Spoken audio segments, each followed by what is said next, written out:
हमारे एक संत कहते थे, जिस देश में जिस वेश में परिवेश में रहो, राधा रमण राधा रमण राधा रमण कहो।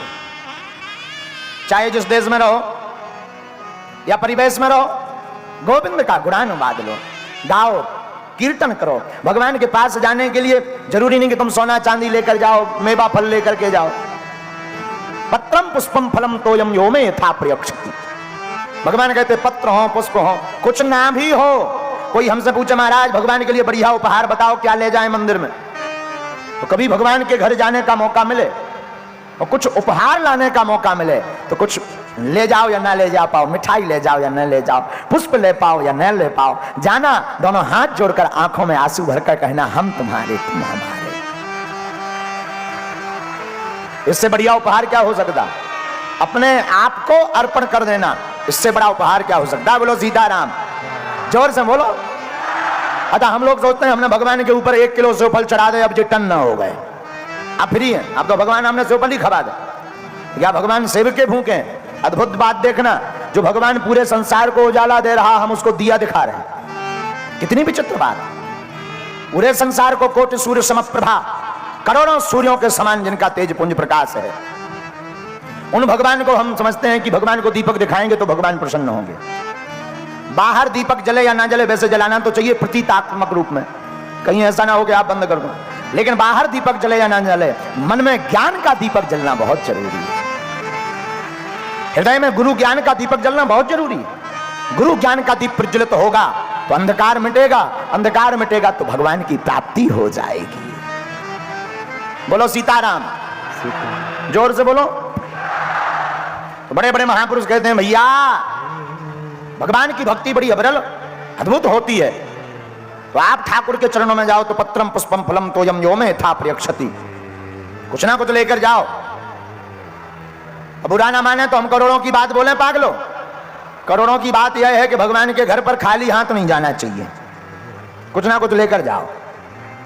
कुछ ना हो तो भाव तो लेकर जाओ ही जाओ। जो खाली हाथ जाता है ना, अच्छा जो कुछ लेकर जाता है वो बहुत कुछ लेकर आता है, जो खाली हाथ जाता है वो नाक कान कटाकर आता है। रामायण का एक प्रसंग है, महाराज जी सूर्पनखा का, खाली हाथ गई थी, नाक कान चढ़ाया आई थी, दोनों झक। और भागवत का एक प्रसंग है सुदामा जी का, 3 मुट्ठी तंदुल लेकर गए थे, 2 लोकों के राजा बनकर के आए थे। हमारे दादा गुरुजी एक सूत्र और देते थे, काम की बात है, हो सके तो उसको जीवन में नोट कर लेना। दादा गुरुजी कहते थे 4 जगह पर खाली हाथ मत जाओ। मित्र के घर, देश के राजा के यहां मिलने जाओ तो कुछ ना कुछ हो उपहार स्वरूप, पुष्प हो फल हो। हम कहते कुछ भी ना हो तो बिल्व पत्र ले जाओ। हाँ, तो मित्र के घर, देश के राजा के घर, तीसरा स्थान बोले गुरु घर, यहां भी कुछ ना कुछ लेकर जाओ।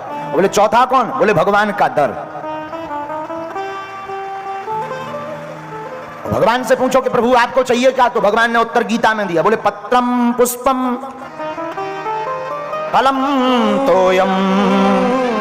आप जो ले आओ सब स्वीकार है, भगवान को तो सब स्वीकार है। अच्छा भगवान की छोड़ो, हनुमान जी यहाँ तो और सब कछु स्वीकार है। कोई हमसे पूछे हमारे इष्ट हनुमान जी की, वे तो लंका में साहब घी तेल कपड़ा आदि सब स्वीकार कर ले।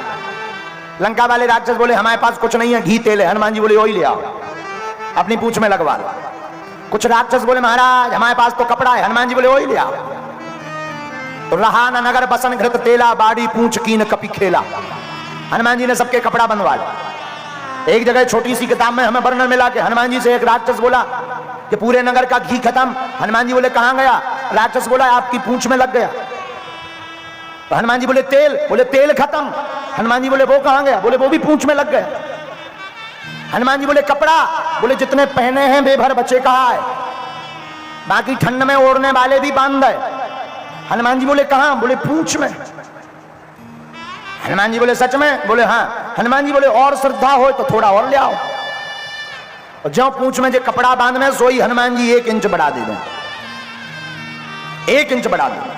तो आप रामायण की चौपाई पढ़ोगे तो रामायण में आया है वर्णन, बाढ़ी पूंछ कीन कपि खेला।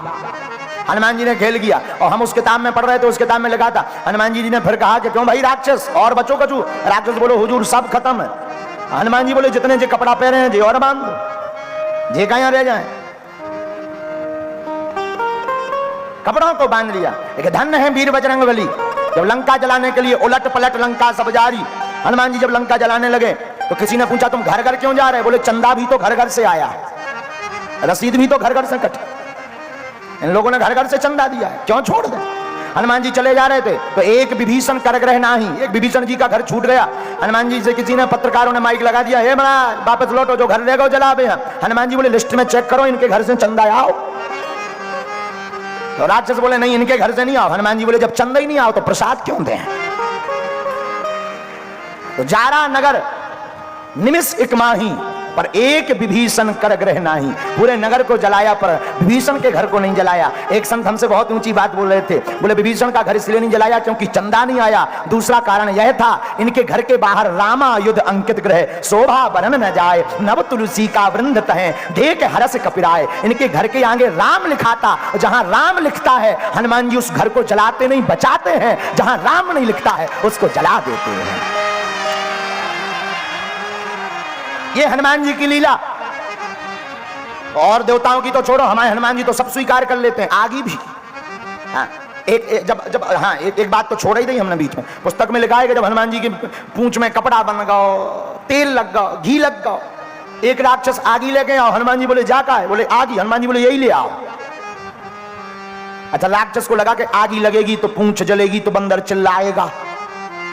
लंका वाले हनुमान जी को बंदर नहीं कहते थे, मरकट। क्या कहते थे? मरकट।